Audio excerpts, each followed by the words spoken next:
Ya van 2 minutos, 3. Luli. Sí, yo puedo ir saludando si quieres. Hola, Luli. Lujimu. Hola, Camila.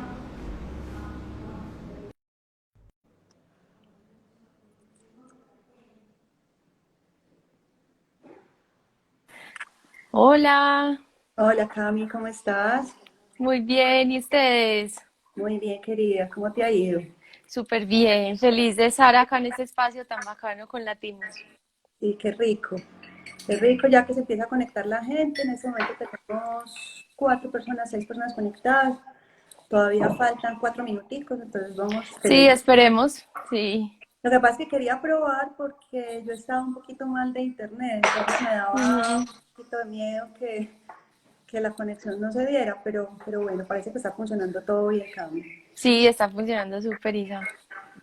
Qué rico que tengamos este espacio. Yo pienso que es un tema que, a ver, que cree uno que no tiene mucha relevancia tal vez para la gente eh, del común, la gente que tiene mascotas, pero Ujú. creo que después, incluso ahorita les voy a contar de una experiencia vivida por mí, yo creo que es completamente relevante hablar de este tema, así parezca ser tan especializado, Ujú. ¿cierto?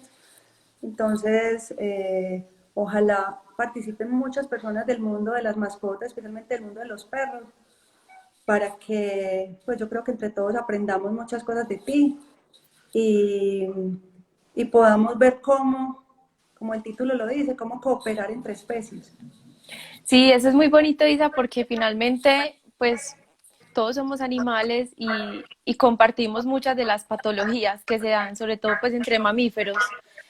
Entonces es bonito ver que una patología como es la diabetes, que pueda ser común o transversal a todos los mamíferos, se pueda representar en ayuda para un lado o para el otro, ¿cierto? O sea, como los perros muchas veces terminan dependiendo 100%, porque así lo es, de lo que haga su familia por ellos, pero en dado caso que en la familia, que lo vamos a ver contigo, tengan una persona que esté sufriendo de la patología, sobre todo los niños, que tener un perro en casa les sirve también para llevar a cabo ese proceso y poder lograr un estado equilibrado de salud y un buen pronóstico. Entonces es muy bonito esto. Qué Sí, bueno pero que nos pudieran compartir también muchas experiencias y preguntas que la gente vaya teniendo. sí, yo creo que la primera que va a compartir experiencias va a ser yo.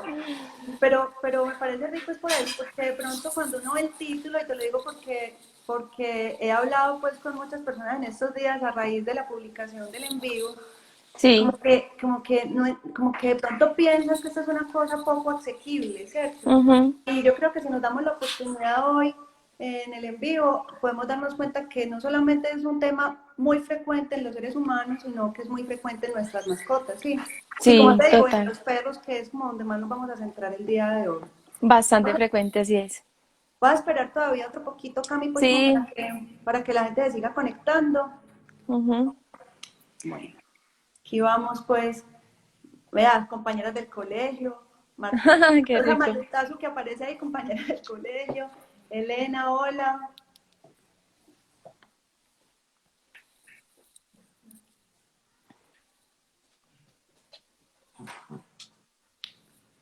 Hola, Mauro. hola Mauro,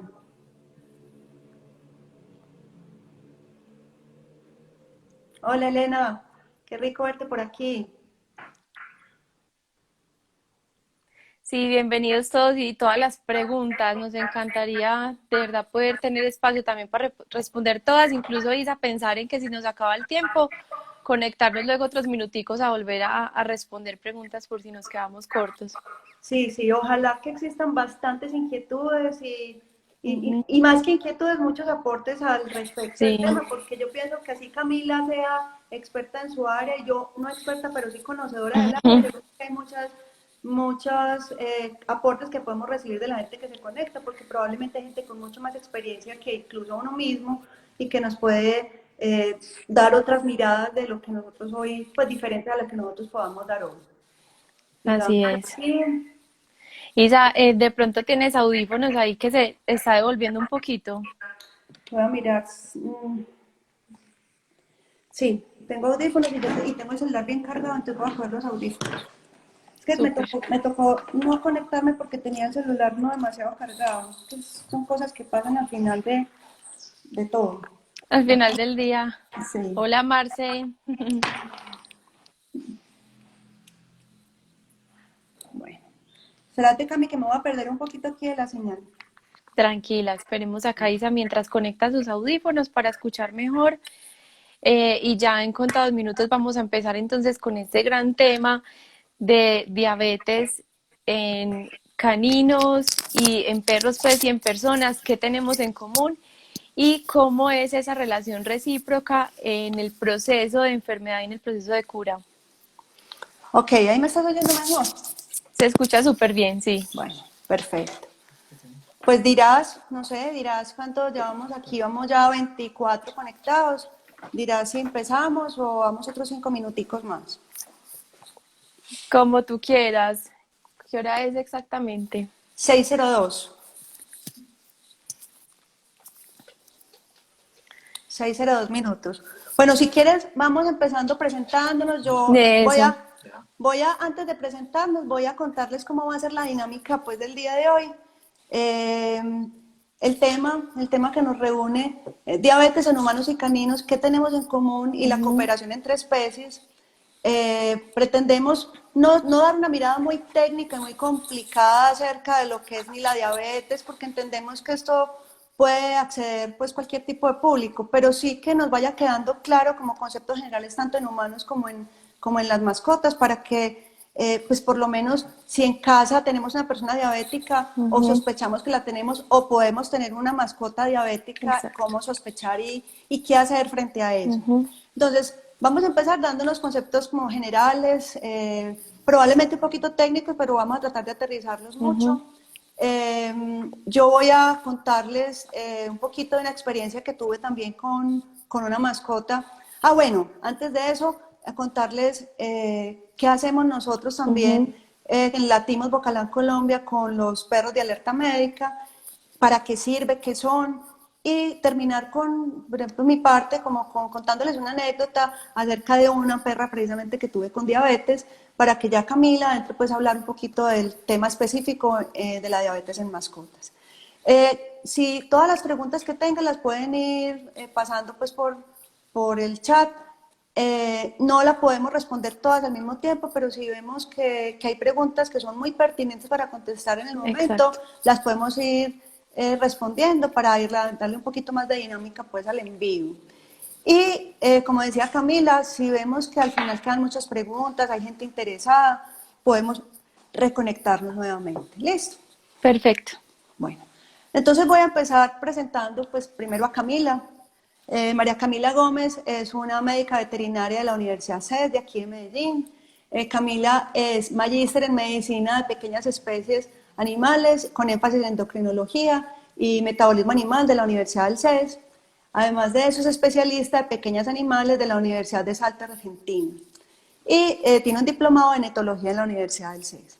Ella tiene pues su propia prestación de servicios en la parte de endocrinología y adicionalmente con su esposo tienen una empresa que ofrecen todo el servicio de adiestramiento, asesoría en cachorros y asesoría etológica. Me voy a presentar yo, mi nombre es Isabel Cristina Correa, yo soy médica de humanos de la Universidad de Antioquia, tengo una maestría en educación y tengo una maestría en bioética. Y hace más o menos 5 años empezó mi interés pues, por el tema también de las mascotas. Todo a raíz de un perro, ¿cierto? No era el interés meterme con ningún tema ni de adiestramiento ni de nada, sino que a raíz de un perro que llegó a mi casa, un Bernés de la montaña, alguien me sugirió que por qué no me metía en este mundo mezclando lo que es la medicina y las mascotas. Y por ahí empezó, digamos, el conocer mi mundo alrededor de esta relación caninos, pues nosotros en nuestro caso caninos humanos, y a partir de ese tiempo, digamos 5 años atrás, empecé yo a estudiar y yo soy pues experta en intervenciones asistidas con animales de Bocalán, soy formada también como adiestradora de perros de asistencia también por Bocalán, también hice mis diplomados básico y avanzado con el CES y tengo una formación también en Barcelona de perro señal para personas sordas, además pues de múltiples formaciones en el país y afuera en temas de adiestramiento y aprendizaje animal.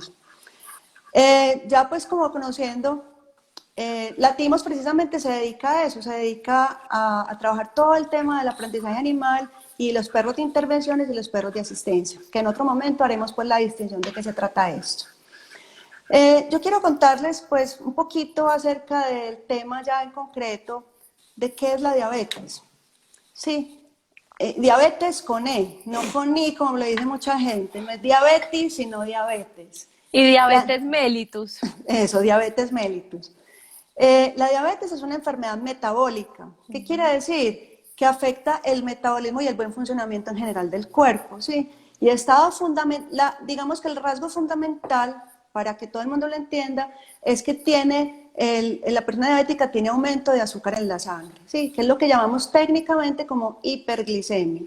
Entonces el diabético se hace el diagnóstico finalmente por una serie de elementos clínicos, pero en el laboratorio se confirma fundamentalmente porque encontramos que los niveles de azúcar normales de una persona están elevados en los momentos donde no deben estar elevados o más elevados de los niveles normales permitidos aunque la persona haya comido, ¿sí? Pero ¿qué pasa con la diabetes? La diabetes es una enfermedad que yo diría que hace parte del grupo de enfermedades como la hipertensión, por ejemplo, que son llamadas enfermedades silenciosas, ¿sí?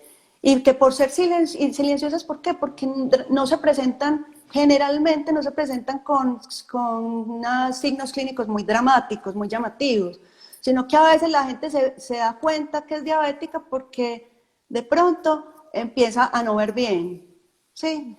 Y finalmente le encuentran que es diabético y no sabemos hace cuánto tiempo, ¿sí? Por eso llamamos a este grupo de enfermedades como enfermedades silenciosas, porque normalmente no hay unos signos clínicos iniciales que la gente se dé cuenta que tiene diabetes. En la diabetes en humanos, así de forma grande, se clasifica en tres tipos de diabetes grande. La primera es la que llamamos la diabetes tipo 1. Tipo 1, que antes, y digamos que todavía es muy frecuente, que se le llame la diabetes juvenil o la diabetes de los niños, ¿sí? ¿Y por qué se dice eso? Porque probablemente la población más frecuente donde aparece la diabetes tipo 1 es en niños, ¿sí? Pero también, a ver, es más frecuente en niños. ¿Cómo se produce? Grandemente, ¿por qué se da la diabetes tipo 1 en humanos? Fundamentalmente porque hay un fenómeno de autoinmunidad. ¿Qué quiere decir eso? Que el propio cuerpo produce unos anticuerpos, unos elementos que atacan al propio organismo. ¿Y qué atacan? Atacan al páncreas, las células beta del páncreas, que es donde se produce la insulina. Para que entendamos un poquito el papel de la insulina, ¿qué hace la insulina normalmente en el cuerpo? Cuando uno come, entran, además de nutrientes, entran azúcares. Uno produce azúcares internamente, ¿cierto? Y uno debe tener un nivel de azúcar balanceado permanente en el cuerpo, ¿cierto? No lo debe tener ni muy alto ni muy bajo. La insulina, cuando detecta que hay mayor cantidad de azúcar circulante, lo secreta el páncreas la saca del sistema sanguíneo y captura esa glucosa, esas azúcares y las mete en la célula para que la célula pueda funcionar bien, ¿cierto? Entonces, ¿qué pasa en los diabéticos tipo 1, que es los que estaba hablando? El diabético tipo 1 lo que le pasa es que produce esos anticuerpos que atacan el páncreas y al atacar el páncreas disminuye o elimina la producción de insulina en el cuerpo, ¿sí? Entonces, como les dije, esa es la diabetes más frecuente en niños y es la que voy a tocar un poquito más adelante. Hay un segundo tipo de diabetes, que es la que llamamos diabetes tipo 2 y la que comúnmente se llama la diabetes del adulto, que, digamos, la fisiopatología, las razones por las cuales se da, no son tan claras como la diabetes tipo 1 porque hay una combinación de factores, ¿cierto? Pero se habla fundamentalmente de que las personas que sufren diabetes tipo 2, y yo creo que las personas que están aquí les ha tocado, los abuelitos, las personas mayores de 40 años, empiezan a presentar lo que se llama una resistencia a la insulina, ¿sí? Aparte de que es combinada, la resistencia a la insulina que puede darse por cosas tan sencillas como la obesidad, ¿cierto? Y otros síndromes metabólicos que no vale la pena explicar aquí. Pero tiene una influencia muy alta, es decir, tiene una carga genética muy alta. Una familia con padres, madres o familiares diabéticos en primer grado y hasta en segundo grado, la posibilidad de que aparezca diabetes en los familiares es muy alta, pero depende también de elementos como, ¿qué? Como la alimentación, como el Ujú. autocuidado, como la dieta, como la obesidad, ¿sí? Los diabéticos tipo 2 entonces se producen por otras razones muy distintas y presentan unos síntomas muy parecidos, pero que tienen unas diferencias fundamentales a las que me voy a referir ahora cuando hablemos de los diabéticos tipo 1. Y el tercer grupo, pues diríamos que hay cuatro, pero el tercer grupo es la diabetes gestacional, que es la diabetes que se presenta cuando las mujeres están en embarazo. Se aumenta durante el embarazo, la mujer tiene el bebé y puede desaparecer perfectamente, o sea, la mujer no quedar diabética, ¿cierto? Ujú. Existe otro grupo que ya es de enfermedades más raras, que no, pues no es importante porque son menos frecuentes. Y otro grupo que también es generado por exceso del uso de medicamentos, bueno, de otro tipo de cosas que digamos es más escasa. Entonces me devuelvo al tema de la diabetes. El tema de la diabetes que nos importa hoy, para lo que yo pues pienso que es el más importante, es la diabetes tipo 1. ¿Por qué la diabetes tipo 1? Porque, como les digo, es muy frecuente en niños y dada su fisiopatología, su forma de producción, Ujú. los niños nacen y nacen con muy poquita producción de insulina, ¿cierto? Digamos que más o menos la edad estándar de aparición de la diabetes tipo 1 se da más o menos a los 4 o 5 años de edad, ¿sí? Pero puede aparecer más tempranamente. ¿Qué pasa? Que como el cuerpo no está produciendo insulina y el papá y la mamá no saben que el niño tiene una diabetes, el niño empieza a presentar unos niveles de azúcar muy altos en la sangre, tan altos que los lleva a una complicación muy frecuente en la diabetes tipo 1, que es lo que se llama una cetoacidosis diabética, Ujú. ¿sí?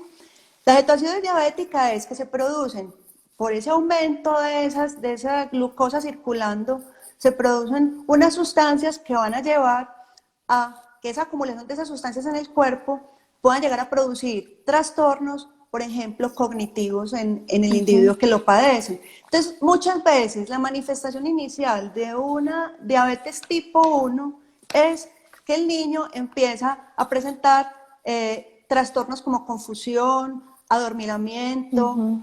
una sed intensa, ¿sí? Y pueden llegar a estamos muy avanzados de coma, pérdida de la conciencia Ujú. y la muerte, con consecuencias. O sea, no puede recuperarse de una cetosis diabética, sí, pero corre el riesgo de generar en ese momento daños agudos producidos por ese aumento tan elevado de la glucosa en la sangre, ¿sí? No sé si estoy siendo clara, si hay alguna pregunta hasta ahora, pues estoy tratando pues como de ponerlo lo más asequible posible. Me parece muy Entonces, claro, Isa, sí. bueno, si cualquiera pues de los que está conectado en este momento Ujú. tiene alguna pregunta hasta ahora, perfecto. Ujú. Entonces, ¿qué pasa con los niños? Los niños, pues y por eso quiero referirme más a los niños, acuérdense que esto también puede dar en adultos, pero es más frecuente en niños. Ujú. Eh, ¿Qué pasa? Que entonces los niños hacemos el diagnóstico, les hacen un diagnóstico que generalmente es un diagnóstico por urgencias, Ujú. tienen una diabetes tipo 1, entonces como estos niños no producen insulina, hay que ponerles insulina desde afuera, o sea, Ujú. insulina exógena y empezarla a inyectar, ¿sí? Eh, Hay muchos tipos de insulina y no vamos a hablar de esto, pero la insulina que hace es tratar de suplir esa insulina o sea, la que le ponemos, de suplir esa insulina que el individuo no la tiene por su destrucción de esas células del Ujú. páncreas. Entonces, ¿cuál es el problema grave realmente cuando empezamos un tratamiento con insulina? Es que poder adecuar la cantidad de insulina que le ponemos a un niño, un diabético tipo 1, Ujú. mientras sabemos cuánta necesidad de insulina va a tener, se nos puede ir la mano. Y no es que Ujú. sea un problema médico, no es que los médicos no seamos capaces de calcular la cosa, sino que no es fácil porque tenemos Ujú. que adaptarnos, ¿qué? Así es el niño es muy activo, al tipo de alimentación que tiene el niño, a la gravedad Ujú. misma de la enfermedad, a muchas cosas, al estrés mismo, si el A niño tiene las hormonas de crecimiento. eso, a las hormonas de crecimiento, Ujú. a si el niño de pronto está pasando por un proceso infeccioso, ¿cierto? Ujú. Entonces, adecuar esa cantidad de insulina que vamos a ponerle a ese niño o a ese diabético tipo 1 es complicado. No solamente al inicio, que es mucho más Ujú. complicado cuando estamos empezando a instaurar un tratamiento, sino incluso el sostenimiento en el largo tiempo de la cantidad de insulina que necesitamos poner. Entonces, ¿cuál es la complicación más frecuente del uso de insulina en los niños? La complicación más frecuente son las hipoglicemias severas. Entonces, como habíamos dicho, hiperglicemia, entonces es el aumento del azúcar. Hipoglicemia es la baja del azúcar provocada por esa insulina que estamos poniendo desde afuera. Esas bajas de azúcar o esas hipoglicemias se pueden dar de manera supremamente aguda, súbita, o sea, en 24 horas el niño se le puede caer niveles de glicemia al suelo. ¿Y al suelo qué implica? Implica que las células, implica que el cerebro, implica que se quedan con unos, o sea, se quedan sin... ¿Qué hace la glucosa en el cuerpo? Es como si fuera la energía con que funcionamos. En una hipoglicemia severa, el cuerpo se queda sin energía, ¿cierto? Y las células se quedan sin energía para funcionar. Entonces estos niños pueden entrar en unos comas también severos, con daños neurológicos severos e incluso llevarlos a la muerte. ¿Sí? Entonces por eso hoy, decía yo, es más importante para nosotros referirnos a la diabetes tipo 1 y por eso es la diferenciación. Los diabéticos tipo 2 usan insulina, pueden llegar a usar insulina. No es lo más frecuente, pero empiezan tratamiento o dietético con medicamentos vía oral, pero pueden llegar a parte del tiempo a requerir del uso de insulina. Y existe también un tipo de diabéticos adultos que también sufren inmunidad y también pueden presentar un tipo de diabetes tipo 1. Se comportaría similar a los niños, ¿sí? Similar. Entonces, ¿por qué es importante esto?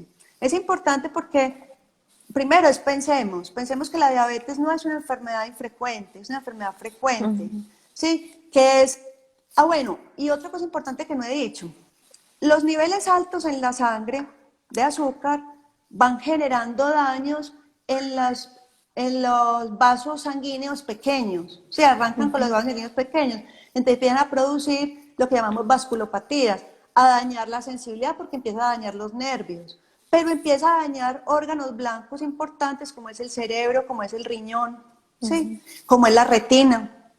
Entonces, hay una creencia muy popular entre la gente que dice, no, es que mi abuelito toda la vida o mi papá toda la vida tomó droga para la diabetes y apenas le pusieron la insulina se quedó ciego, ¿cierto? Y no es que haya sido eso, es que de pronto tienen una diabetes tan crónica en el tiempo y con tan mal control o tan difícil control que requiere el uso de la insulina. Entonces, cuando aparece la insulina, resulta que ya los daños están hechos y pensamos que es producto de la insulina, ¿sí? Bueno, entonces ya no me voy a quedar pues más en esto. Yo creo que traté de dar una mirada como general al tema de la diabetes en humanos. Lo que viene aquí ya siguiente es, entonces, ¿qué hacen? O sea, ¿qué puede hacer, en nuestro caso, un perro frente a un paciente, especialmente un diabético tipo 1? Y a ver, yo quiero que nos imaginemos, por ejemplo, imagínense ustedes un niño en el colegio, sobre todo las que tengan, pues, o hijos, o pues, sobrinos, o no sé, o conocidos, amigos. Fíjense, acuérdense que los niños, por ejemplo, empiezan a jugar en el colegio y les dio ganas de ir al baño a hacer pipí. Pero un niño no deja de jugar por irse para el baño. Más bien se hace pipí en sus pantalones que ir al baño. Esto sucede con los niños diabéticos para el manejo de la diabetes. Ellos pueden sentir los síntomas cuando empieza a aumentarse, a disminuirse esos niveles de azúcar en la sangre. Pero los niños prefieren, por ejemplo, seguir jugando, a autorrevisarse y hacerse el pinchazo con el glucomíter a ver cuál es el nivel, o a decirle al papá o al profesor, ve, me está pasando esto. Aparte, porque es que ellos no quieren sentirse enfermos, ellos no quieren sentirse diferentes al resto de los niños del colegio probablemente. Entonces estos niños muchas veces se quedan callados, no dicen absolutamente nada y cuando menos pensamos es una hipoglicemia severa con todas las complicaciones que ya hemos mencionado, ¿cierto? Otro caso es, por ejemplo, las hipoglicemias que pueden aparecer en las noches, ¿sí?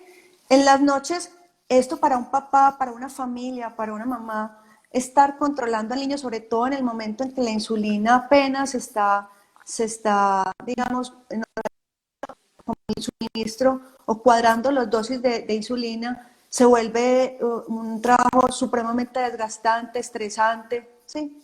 Entonces, la diabetes para un niño especialmente, bueno, digo para todos, pero especialmente para un niño y un diabético tipo 1, aparte del daño metabólico que produce, es todo el estrés que genera, ¿cierto? Entonces, Ujú. aquí entran los perros. ¿Qué hacen los perros entonces? ¿Y para qué entrenamos los perros? Los perros los entrenamos fundamentalmente ¿para qué? Para que el perro, por olfato, detecte niveles críticos, digamos un nivel donde todavía no es riesgoso para el niño, pero que el niño no ha percibido de bajas de azúcar. Sí, yo no sé si me hago explicar. Ya empieza con una hipoglicemia que el niño o no la ha sentido, o el diabético no la ha sentido, o el diabético se ha acostumbrado a sentir, o el diabético no ha avisado, ¿cierto? O no se ha chequeado. Entonces, al perro lo entrenamos ¿para qué? Para que el perro anticipadamente, antes de que el paciente o la persona diabética manifieste síntomas, el perro avise y le diga, por ejemplo, ladrando, ojo, su azúcar se está bajando, ¿cierto? Entonces, no solamente que le avise al paciente, en el caso de los niños, para que le avise a un tercero, por ejemplo, le dice a los papás y le ladre a los papás y le diga a los papás, papás, el niño está entrando en unos niveles críticos de azúcar y nadie se ha dado cuenta, ¿sí? El perro nunca, y eso sí que tiene que quedar muy claro, va a reemplazar por ejemplo, las glucometrías. ¿Qué es una glucometría? Es ese pinchacito que se hace en el dedo y se hace un aparatico para medir el nivel de azúcar que hay determinado en un momento, en el momento pues, en que se hace la glucometría, ¿cierto? Entonces, el perro lo que hace es detectar esos niveles, avisarle al niño, avisar a un tercero, ¿sí? de la presencia de hipoglicemia. Por ejemplo, Isa, acá ya, perdón, sí. se te está yendo un poquito la señal. Veo acá también otro celular que tenemos un poquito entrecortado. ¿Cómo lo ven ustedes? Hola, ahí sí. Pues Ah, se estaba entrecortando, pero continúa hablando que pues el audio se está escuchando, pero ahorita se estaba entrecortando. perfecto. Nos pueden escribir por favor los comentarios las Eh, personas que están conectadas si tienen también el mismo problema. bueno, eh, el índice, aquí me está preguntando Marilena Arango, ¿cuál es el índice de detección de perros del éxito para marcas de bajas de azúcar, de glicemia? Perros bien entrenados tienen un índice de detección altísima, tan cercano al 90, casi al 95%, ¿cierto? Perros bien entrenados, que sigan todo un protocolo de entrenamiento. Pero yo les decía, el perro nunca va a reemplazar el glucómetro. ¿Qué hacemos? El Ujú. perro detecta, ladra, avisa, señaliza y siempre se tiene que confirmar con la glucometría, ¿cierto? Pero aquí lo importante es que el perro dé el aviso para que las personas, tanto el paciente como las personas que lo rodean, estén atentas que algo está sucediendo. Pero los estudios han mostrado que el índice es supremamente alto entre la coincidencia entre el aviso del perro y la glucometría baja, ¿sí? Entonces es importante, pero otro elemento importante que tiene el perro de asistencia para personas desde alerta médica es, como les decía ahorita, no es solamente el aviso de la hipoglicemia, es todos los beneficios que tiene un perro por su sola presencia, ¿cierto? Ujú. Entonces, el perro perro señal para personas sordas, perdón, el perro de hipoglicemia de alerta médica, es que yo hablo mucho del perro señal porque vengo en esa dinámica todos estos días, me disculpan. El perro para detección de hipoglicemias es un perro que como perro de asistencia cumple también eh, también el rol de compañía, ¿cierto? Ujú. Entonces le otorga a este niño o a esta persona esa posibilidad de compañía, de afecto, de sentirse incluido, de sentirse, porque el perro es un Ujú. animal que no juzga, es un animal que Ujú. no te va a excluir de un ambiente, el perro siempre va a estar contigo, te va a acompañar, ¿sí? Y como perro de asistencia va a cumplir también el rol de acceso público. Entonces, cuando tengamos todo bien legislado aquí en Colombia, esperamos que el perro de asistencia para detección de hipoglicemia sea un perro reconocido, que le permita el ingreso a cualquier establecimiento público, que entendamos todos que un perro de asistencia en general es un perro que está trabajando y prestando un servicio a la persona que le está acompañando. Por eso hoy hago la cuña aquí. No es un perro para estar acariciando en la calle, no es un perro para decir, ay, tan lindo y tocarlo, sino que es un perro que hay que respetar porque está en su momento de trabajo. Bueno, no sé si en este momento alguna otra pregunta. Isa, respecto a lo que preguntaban ahora de cuándo mide pues los índices, es cierto que no pueden estar avisando, o sea, deben marcar cuando la hipoglicemia es franca. Hablemos qué es una hipoglicemia, o sea, a partir de qué nivel se considera hipoglicemia en niños para que el perro realmente sí dé la alerta cuando es y no en niveles como de la zona gris, o sea, como entre ese intermedio entre hipo y normal. Ok, mira, es claro, pues sí, hay unos niveles y ya los voy a decir, pero lo más importante de esto es que esto tiene que ser un trabajo en equipo, ¿cierto? En equipo con el endocrinólogo, ¿sí? ¿Por qué? Porque Camila también lo debe manejar así en los perros. Yo creo que de acuerdo a ver, hay personas que hacen síntomas con niveles muy altos de glicemia, ¿cierto? Y hay personas que hacen síntomas con niveles muy bajos de glicemia, pues toleran niveles muy bajos de glicemia. Nosotros trabajamos y entrenamos al perro a partir de 70 miligramos por decilitro, 70. ¿cierto? Donde todavía es tolerable, donde todavía, digamos, no hay ningún tipo de lesión demostrada y donde da tiempo para hacer correcciones pues de una posible hipoglicemia que se viene en adelante, ¿cierto? Entonces, más o menos trabajamos con un nivel de 70. Perfecto.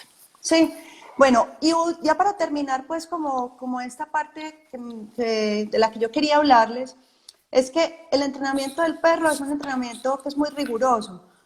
Nosotros entrenamos los perros para que hagan inicialmente, estos patrones van cambiando de acuerdo al control del niño también, y por eso les digo, el trabajo en equipo es muy importante, y trabajamos que el perro haga detecciones seriadas, o sea, repetidas cada 3 horas, ¿sí? Día y noche.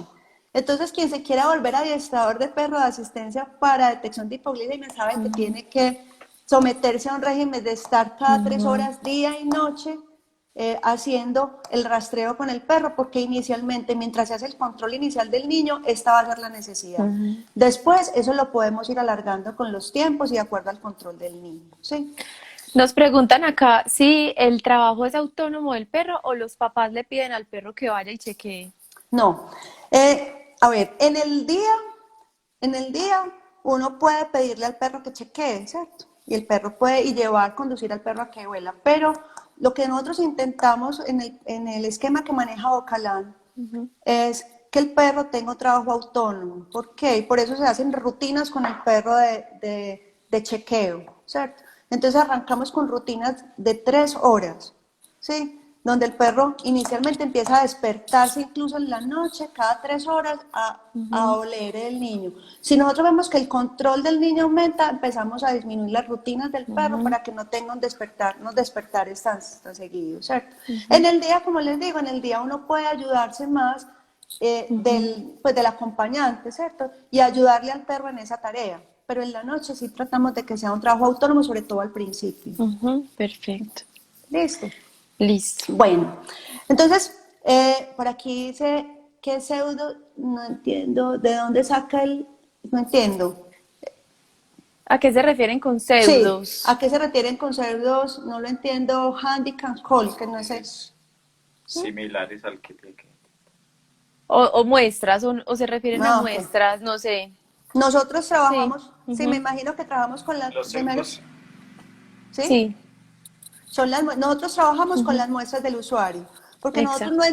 nosotros no tenemos pool de perros entrenados para esto, sino que nosotros entrenamos perro para usuario y tratamos de iniciar el entrenamiento desde el principio con la muestra del usuario, ¿cierto? Entonces, trabajamos con muestras del usuario de aliento, en aliento en gasa, y lo metemos en bolsas Ziploc, con esputo, o sea, con saliva, y con sudoración, pues con sudor. Con su... Entonces son las muestras que utilizamos para el entrenamiento. Bueno, entonces yo les decía a ustedes, esto es lo que tiene que ver un poquito con lo que es la diabetes en humanos y el papel del perro para el diabético insulino dependiente específicamente, para el perro de alerta médica. Yo les quiero contar una experiencia que yo tuve hace no sé cuántos años, 10 años. Ya era médica, encarretada con los perros, pero no, yo creo que más de 10 años, encarretada con los perros, pero con menos conocimiento que el que tengo probablemente ahora. Y resulta que yo tenía una perrita, una Springer Spaniel. La perrita, bueno, un comportamiento, pues una perrita, yo vivo en el área rural, la perrita tiene todo el espacio de afuera para salir a hacer sus necesidades. Y de un momento a otro, digamos, la perrita tenía por ahí 5 años, empezó a hacerse pipí y popó dentro de la casa, ¿cierto? Y uno pues como propietario que desconoce todo, pero como médicos, porque mi esposo también es médico, pero como propietario de un perro, uno dice, ¿qué está pasando esta perra? Pues que de un momento a otro con todo allá para hacer pipí, popó y se está haciendo aquí en la casa, ¿cierto? ¿Qué está pasando? Y entonces uno regaña y uno dice, ¿qué puede ser? Nosotros no entendíamos por qué de un momento a otro Luna con un comportamiento cuando no lo tenía, nunca lo había tenido. Digamos que eso se nos quedó en el regaño y en la perrita seguirse orinando en cualquier parte, pero nosotros nunca le prestamos mayor atención a esto. Un día yo recuerdo que yo estaba en la cocina de mi casa, estábamos comiendo y se me cayó un alimento al suelo. Y yo vi que la perrita no se dio cuenta. O sea, no se dio cuenta de la caída, sino que la vi ubicando con olfato lo que se había caído. Entonces yo empecé a moverle las cosas y a darme cuenta y le dije a mi hija en ese momento, le dije, la perrita no está viendo, o sea, está viendo regular. Y efectivamente, entonces fue eso lo que me hizo llevarla donde el veterinario. Y fue eso y fue una insistencia casi que de mamá, ni siquiera de médica, o sea, de mamá, de uno decir, algo le está pasando, ella no está viendo bien. Y me decía, no, pero no sé qué. Y te cuento, pues, Camila, que me pasó con el veterinario. Yo la llevé y me dijo, no, doña Isabel, la perra se ve muy bien, la no sé qué. Y esa fue la cosa inicial. Fue insistiendo y decir, la perra no está viendo bien, la perra le está pasando algo, la perra tiene cambios de comportamiento, porque el hecho de hacer pipí, popó aquí adentro, eso no es normal en una perra de 5 años que se ha comportado bien toda la vida. Y cuando la llevamos, y a alguien se le ocurrió hacerle una glicemia, y tenía 600, como 680 de glicemia. Ese fue mi primer acercamiento al mundo de la diabetes de los perros. Hasta ese momento yo no sabía que los perros podían tener diabetes como los humanos, ¿cierto? Entonces, ¿por qué traigo esta historia? Porque para darle paso a Camila, porque yo pienso que es importante que Camila nos empiece a contar. A ver, ¿es frecuente la diabetes en mascotas? Y voy a hablar específicamente en perros o en cuáles de las mascotas que nosotros tenemos es más frecuente. Sí, ya, pues gracias por compartirnos tu experiencia, porque con humildad reconoces también que de pronto pasó desapercibido ese tiempo y que cuando se quedó ciega es que ya se prendieron las alarmas, pero básicamente cuando ya un animal se queda ciego por diabetes es porque el problema está crónico, porque esos niveles de azúcar en la sangre estuvieron altos todo ese tiempo y ya hay un deterioro de la retina o del cristalino.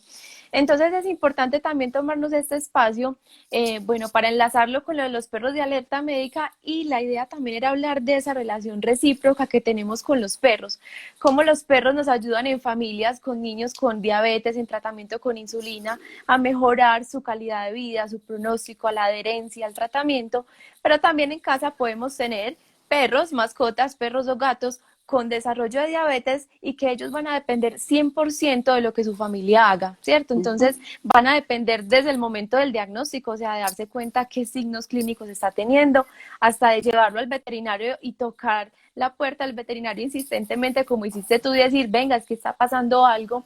Y también en el manejo posterior, cuando se da el diagnóstico para todo el tratamiento, porque vamos a ver que sí hay muchas características comunes que tenemos en el manejo de diabetes de caninos. Digamos que la diabetes se puede dar, la diabetes mellitus, se puede dar tanto en caninos como en felinos. Está subdiagnosticada aún, o sea, todavía hay pacientes que pasan desapercibidos.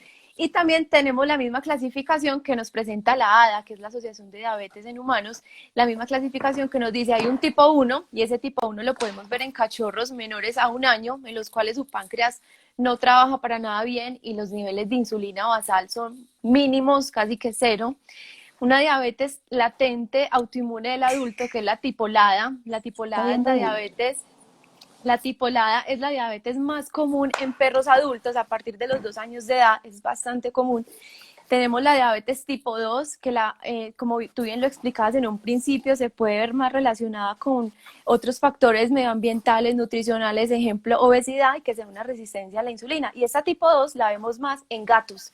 Y para nadie es un secreto que la obesidad en gatos es un problema que va creciendo. Cada vez vemos Ujú. gatos más sedentarios, con mayores acúmulos de grasa y que eso nos genera una resistencia a la insulina. Entonces, en gatos, más común la tipo 2.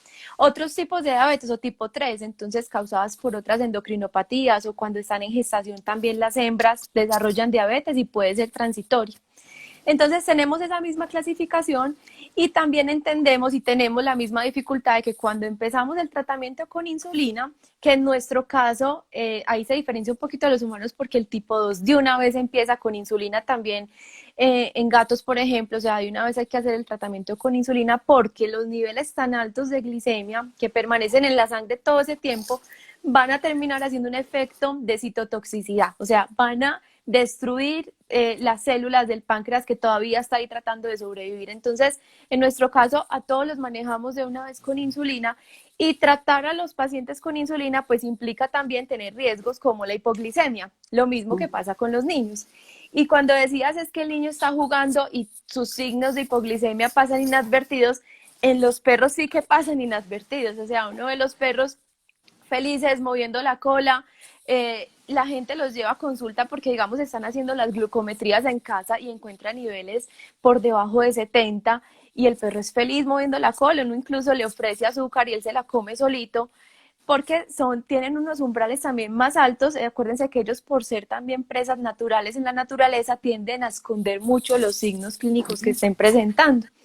En algunos otros, esas hipoglicemias no son ni tan inadvertidas, sino que ya presentan toda la característica de hipoglicemia como marcada, y entonces son perros con letargo, la cabeza lateralizada, no se pueden parar, tienen taquicardia, porque recordemos que es normal que nos dé hipoglicemia, pero hay unas hormonas en el organismo que intentan balancear otra vez esa glicemia, que son las hormonas contrarreguladoras, el glucagón, las Insulina. catecolaminas, la misma insulina que también bajaría pues en un paciente que esté sano, la hormona del crecimiento. Entonces, cuando esos mecanismos de compensación empiezan a fallar, porque la enfermedad también va avanzando en el tiempo y los mecanismos contrarreguladores fallan, es cuando nos entran pacientes en hipoglicemia que no les funciona nada lo que el sistema natural puede hacer por ellos. Entonces, clínicamente nos toca intervenir o con alimento o con azúcar, que es como normalmente se regula pues en casa las hipoglicemias, o hospitalizándolos y poniendo otras sustancias hiperglicemiantes para sacarlos de eso, pero presenta la misma gravedad que en las personas. Te iba a preguntar, Cami, Sí. esta manifestación que Luna, mi perra, tuvo, que fue de hacerse pipí en la casa, hacerse cuando no se hacía, ¿eso qué tan frecuente es? ¿Eso por qué se da? Pues Eso, porque, entonces, digamos, cuando empiezan a subir los niveles de azúcar en el cuerpo, miren, tipo 1 o tipo LADA, pues que es la autoinmune, pero en los adultos, en los perritos, vamos a hablar ahora específicamente de perros, ellos empiezan entonces a tener deficiencia en la producción de insulina, que recuerden que la insulina es como esa llavecita que abre las puertas para que el azúcar entre a las células y las nutra. Entonces, al tener déficit de la insulina, el azúcar se empieza a acumular en la sangre, pero todas las células están en una hipoglicemia, o sea, las células no tienen con qué trabajar. Y esos niveles altos de azúcar en sangre, el riñón es el encargado de filtrar, de reabsorber esos solutos. Entonces, el riñón es capaz con eso, es capaz con el azúcar, pero hasta cierto punto. El riñón de los gatos es capaz, por ejemplo, de soportar niveles de glicemia de 250, por ejemplo, pero el de los perros de 200. Entonces, cuando ya eso se sobrepasa, mira que tu perrita tenía hasta 600, el riñón dice, yo ya no doy más, no soy capaz con tanto azúcar, obviamente lo deja pasar y arrastra agua, entonces empiezan a orinar más y como un mecanismo de compensación también empiezan a tomar agua. De pronto no se notaba mucho que tomaba ¿sí? agua porque tal vez un perro grande toma mucha agua todo el día y uno no se da No, cuenta. y porque es que uno no está, sobre todo cuando vivimos como yo en finca, en el espacio, uno se da cuenta el perro cuando está saliendo a tomar agua, y porque Exacto. uno, y te digo otra cosa, Camila, que es aún en las casas, en los apartamentos, ¿cierto? Porque es que nosotros a eso no le prestamos mucho cuidado, o sea, nosotros no nos damos cuenta qué tanta agua toma nuestro perro en el día. O lo Y yo, atribuimos a que está haciendo calor, por ajá. ejemplo. Sí. Pero entonces uno de los signos que sí refieren los acompañantes cuando van a consulta con los pacientes es que se levantan por la noche a tomar agua y se orinan dentro de la casa, como si tuvieran unos hábitos de eliminación inadecuada, que pasa mucho en cachorritos, pero en adultos es raro. O sea, un adulto que se orine dentro de la casa cuando no era su comportamiento normal es cuando uno le llama la atención. Y miren eso tan bonito, es que el primer signo de enfermedad va a ser el cambio en el comportamiento. Y nos pasa a nosotros, cuando nos levantamos indispuestos, enfermos, lo primero que sentimos es como decaimiento, pereza ir al trabajo, cambios en el comportamiento. Y en ellos también, y yo creo que eso, si somos familias observadoras de nuestros perros y gatos, nos vamos a dar cuenta a tiempo el cambio en el comportamiento que estén teniendo. Entonces también en ellos se da esto, lo llamamos polidipsia, toma mucha agua, poliuria, orina mucho. En un principio pueden ser pacientes que coman bastante y empiecen a perder peso, porque recuerden que las células no tienen con qué nutrirse, todo el azúcar se queda en la sangre haciendo estragos. Y también, como te decía, en algunos empiezan a comer mucho y en otros ya al final el deterioro es tan grande que dejan de comer y ahí sí que la pérdida de peso es mucho más notoria. Entonces ahí es cuando vamos al médico, hacemos una glicemia, que es como el primer examen que nos dice en este momento en cuánto está el azúcar en la sangre. Y tenemos que hacer otras pruebas confirmatorias. Hola, Magola. Que pues ella quiere aparecer en cámara también. Divina. Otras pruebas confirmatorias, Isa, porque resulta que el estrés en las mascotas, solo por ir al consultorio, puede subirles el azúcar. De hecho, se habla que en gatos, solo por estrés, los niveles de glicemia, o sea, de azúcar en sangre, pueden subir hasta 300. Eso es bastante. Y uno diría, ay, es diabético. No. Espere que vamos a mirar si tiene azúcar en la orina, si tiene niveles de azúcar en los meses anteriores también altos, que ahí entra el tema de la hemoglobina glicosilada y la fructosamina, que también se hace bastante en humanos. Y hacemos otro tipo de pruebas para detectar si esa diabetes es como tal primaria, medimos insulina, o si es secundaria a otras patologías. Entonces, lo primero es tener muy buen diagnóstico. Y cuando hacemos el diagnóstico, también empezamos con el tratamiento, que como les digo, es la insulina exógena.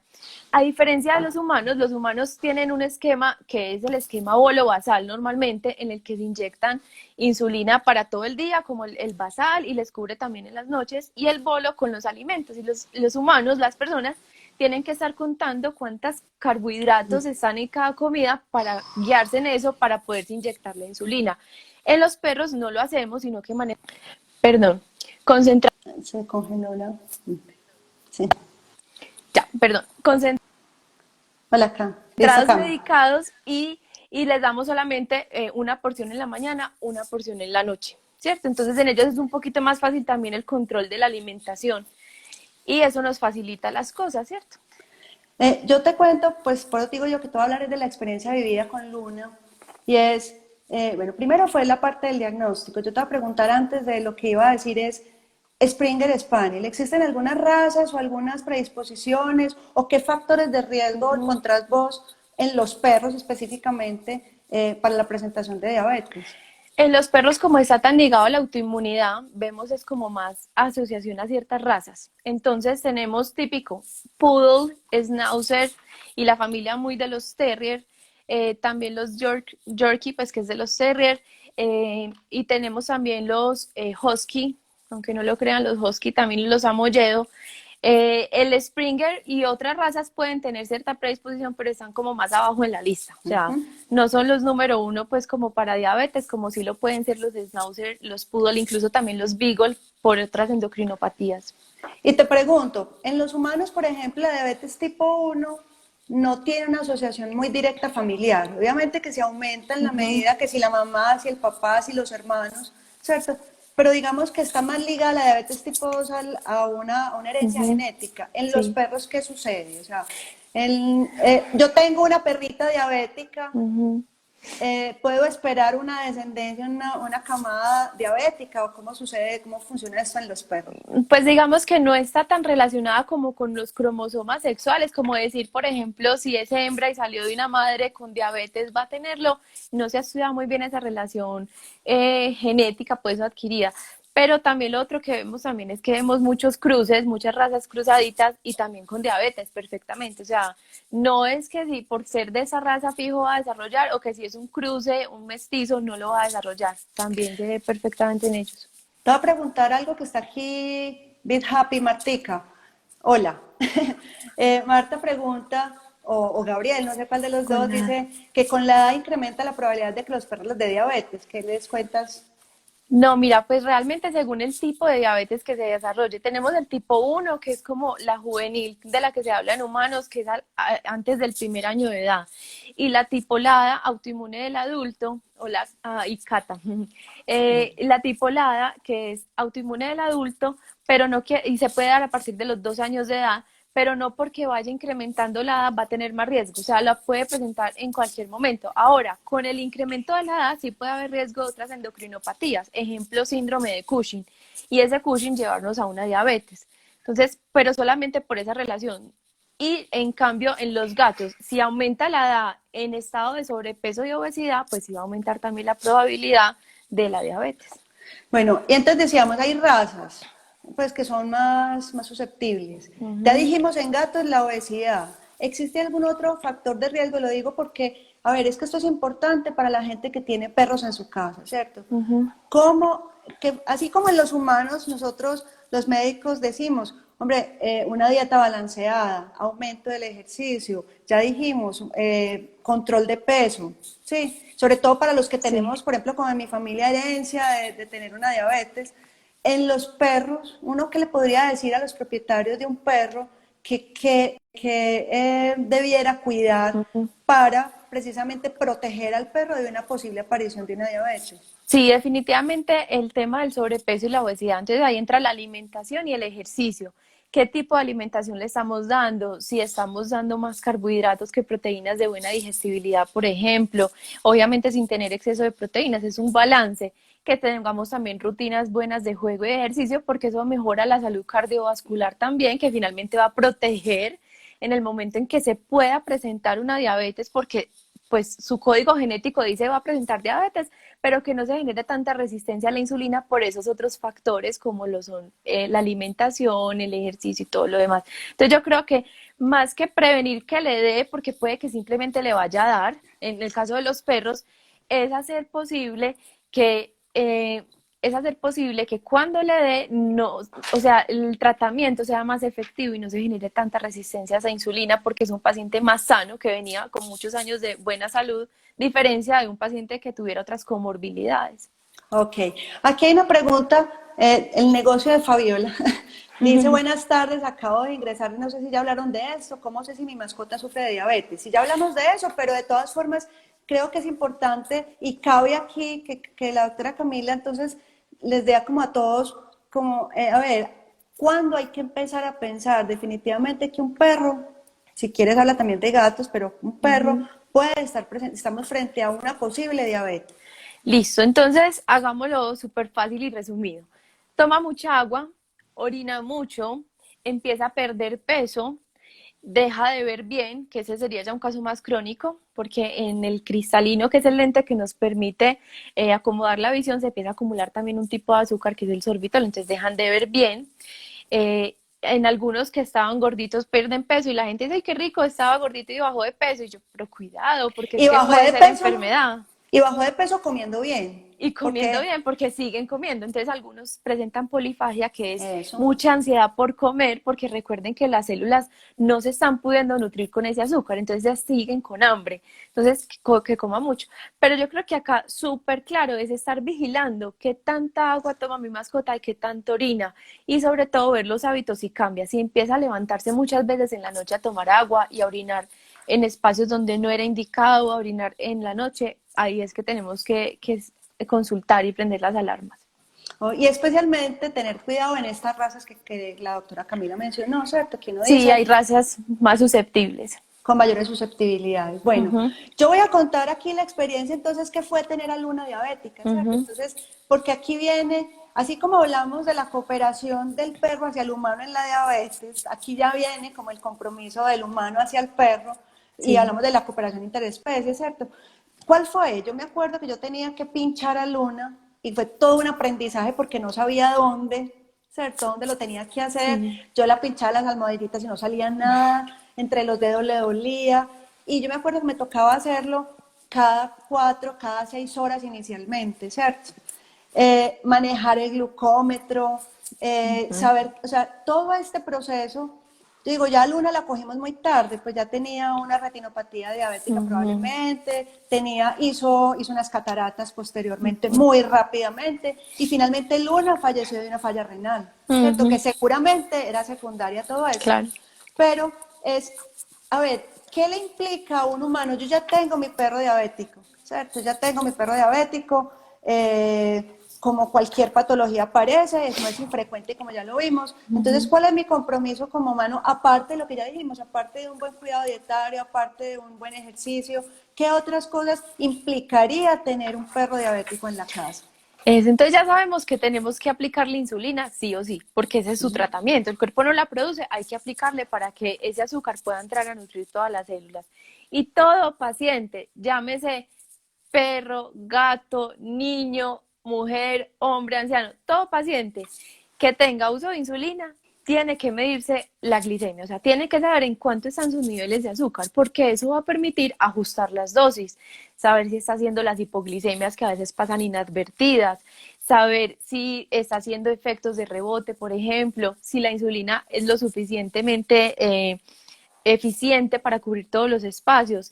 Entonces, medir la glicemia sabemos que es un reto pues como para las familias aprender a hacerlo con los glucómetros, pero también en veterinaria contamos con tecnología para la medición de ese azúcar, tecnología en diabetes, que la tecnología en diabetes básicamente son sensores que aplicamos o ponemos en la piel de los perritos.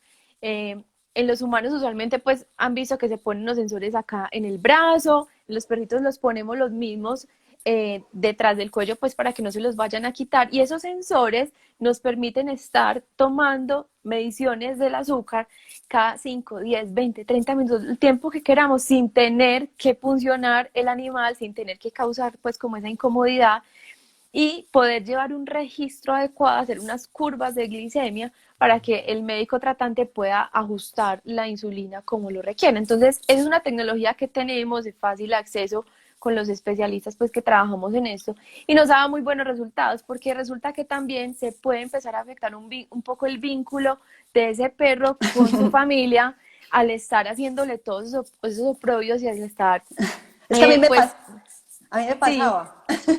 Y me llegó a pasar que ya Luna me veía y me veía con cara de trinchete, pues ya decía, ya Claro. está bien y a pincharme, ¿cierto? Ya, Y de hecho uno debería dar premios cada vez que tiene que chuzarlo para tomar la glicemia o para ponerle la insulina, dar unos premios para que se genere una asociación positiva ante este evento, pues como es incómodo de toda la aplicación y el monitoreo de glicemia, pero que sepan que existen otras herramientas porque es mandatorio tener el uso de glucometrías en pacientes que estén cursando con diabetes y que se les aplique insulina. Acá es importante también, Isa, me parece a mí, pues como recalcar que de verdad el perro va a depender de la familia, o sea, para que el paciente tenga un éxito en su tratamiento, o sea, para que él de verdad pueda tener una sobrevida, depende de qué tan comprometida sea la familia en hacerle todo lo que se necesita. Si por el perro fuera, pues si solo se pudiera medir la glicemia, creo que sería más juicioso que nosotros midiéndonosla, pero no lo puede hacer, depende de la familia. Entonces ese compromiso de la familia es lo que llamamos acá la reciprocidad entre especies, cómo podemos ayudarle a nuestro perro o gato que está sufriendo con diabetes a que pueda llevar una buena calidad de vida, a que pueda estar acompañándonos en familia más tiempo y obviamente él nos está devolviendo todo el tiempo que el amor incondicional que está para nosotros, ¿cierto? O también generándonos un servicio en casa de apoyo emocional, bueno, como todo lo que tú has nombrado también que son perros de servicio y de acompañamiento. yo creo que ya pues, ya el tiempo se va acabando, ¿cierto? Yo creo que aquí hay un tema importante que tiene que quedar pues como en la cabeza de todos los que estuvimos aquí participando de este en vivo hoy. Antes pues de terminar es como agradecer la presencia. Ya sabemos que si hay preguntas, si se termina el tiempo, las podemos responder después y volvemos a reconectar. Si no, nuestras redes están disponibles pues para cualquier información adicional. Yo creo que Camila pues, puede enviar también sus redes para que se contacten con ella. Pero aquí lo más importante es que esto en el mundo en el que estamos viviendo hoy, las mascotas hacen parte fundamental de nuestras vidas. Ya tenemos más mascotas que hijos y eso estadísticamente ya se viene demostrando cómo el aumento de las mascotas en los hogares colombianos cada vez va a ser